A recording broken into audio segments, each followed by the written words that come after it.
Hi guys. So it looks like the election subversion case and the classified documents case have both been dropped.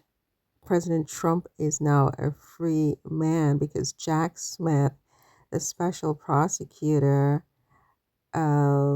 he has basically dropped all the cases. Now he's getting a lot of criticism from many people for being ineffectual and spineless. I've literally heard somebody say in one of the comments I read that he's spineless and ineffectual, right?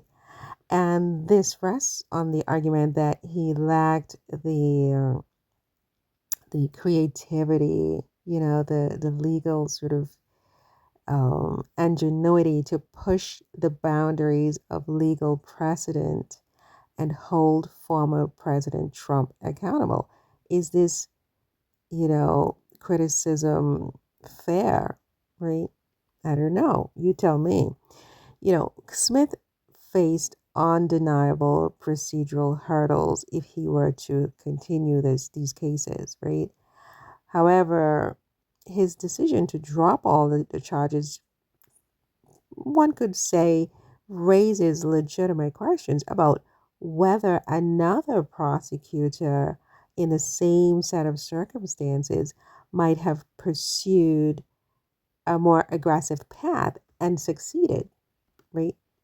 Is this winnable at all, or is it just DOA? Nobody can win this case, so Jack did the right thing. I don't really know. I'm not a legal expert. I just talk. I'm a talker. I'm a talker. Listen, the long-standing, here's the thing. The long-standing, there's a long-standing policy that the Department of Justice has against indicting a sitting president. But it's precisely that, you guys. It's a policy. It is not a law. It is a policy. It is not a law. And if it is a law, do correct me if I'm wrong. I'm not an expert at this, but I don't think it's a law. And there's a very big difference between a policy and a law, right? Now, this policy has been respected for decades, right? Primarily to avoid constitutional crises, but it is not fixed in stone, right? It's not immutable, right?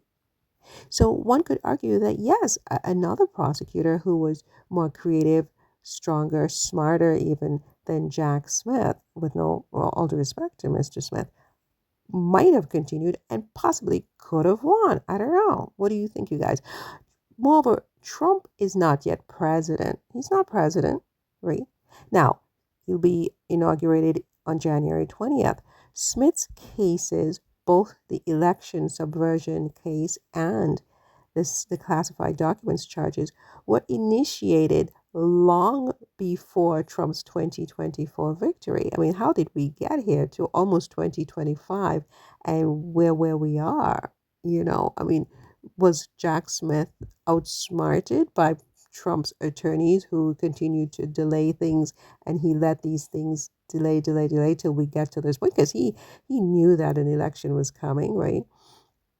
But I think, Trump, 2 years before the election, said that he was a candidate. Trump is just a fox.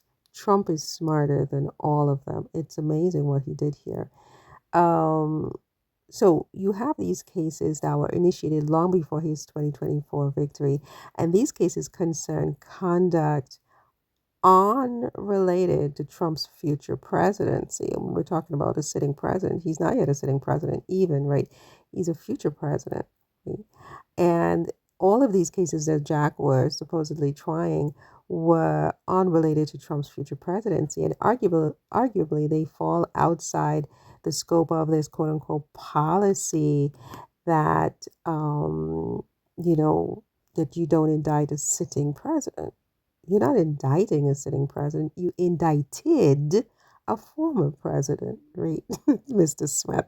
With all due respect, right? Um, now, could Smith have challenged this precedent, arguing that it does not and should not apply to a president elect or a returning president? president, right?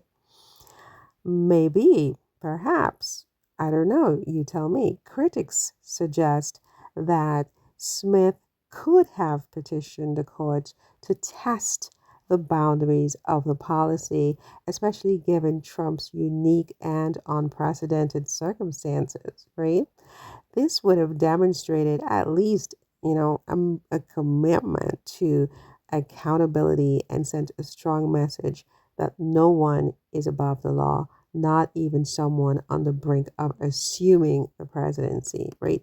Now, another prosecutor might have adopted a more combative approach using every available procedural tool to keep the cases alive. For instance, Smith could have sought to expedite the proceedings, push for trial dates before the inauguration, or secure rulings clarifying the limits of Trump's presidential immunity, right? Instead, his decision to drop the cases entirely does risk being perceived and have been perceived as retreating in the face of political pressure. I mean, he literally seems to be running away like a raccoon as far as he can run and as quick as he can run from this, right? Which is kind of like why people are saying he's ineffectual and spineless. That's not my words. These are things I'm seeing read and said about him. And, I'm just wondering, is it fair? What do you think? Ultimately, I think that Smith's actions may reflect caution. He's being cautious, right?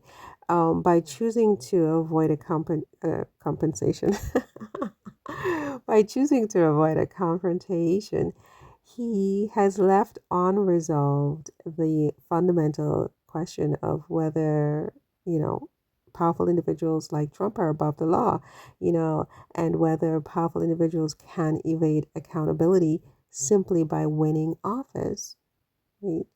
Simply by winning office. I mean, imagine Obama had pulled this off, or just take Trump out, put Obama, he did the same things. Imagine that just by winning office. What even would be public opinion about that, right? Critics argue that at best Smith failed to innovate, and at worst he abandoned his duty to uphold justice, leaving Trump's critics to wonder whether um, Jack truly fought as hard as he could. I mean, I don't know. I wasn't following. I was not for the lawfare against Trump. I was not for the lawfare against Trump. I thought, just leave Trump alone. But okay, you bring the case. You are, the special prosecutor. Have a spine. I do think have a spine. I don't know if I ever thought Jack looked like he had a spine. So I can't really get down on anybody who says that he's spineless because I never really saw someone who seemed particularly tough, if you will, right? But he does have a reputation for being tough. I just never really saw any signs of that. And so voila. I don't think that most um, prosecutors would have necessarily continued this case under the circumstances, but I do think that there are prosecutors who, if they were really, really creative, really tenacious, really tough, and really principled. They really believe in why they were doing this in the first place.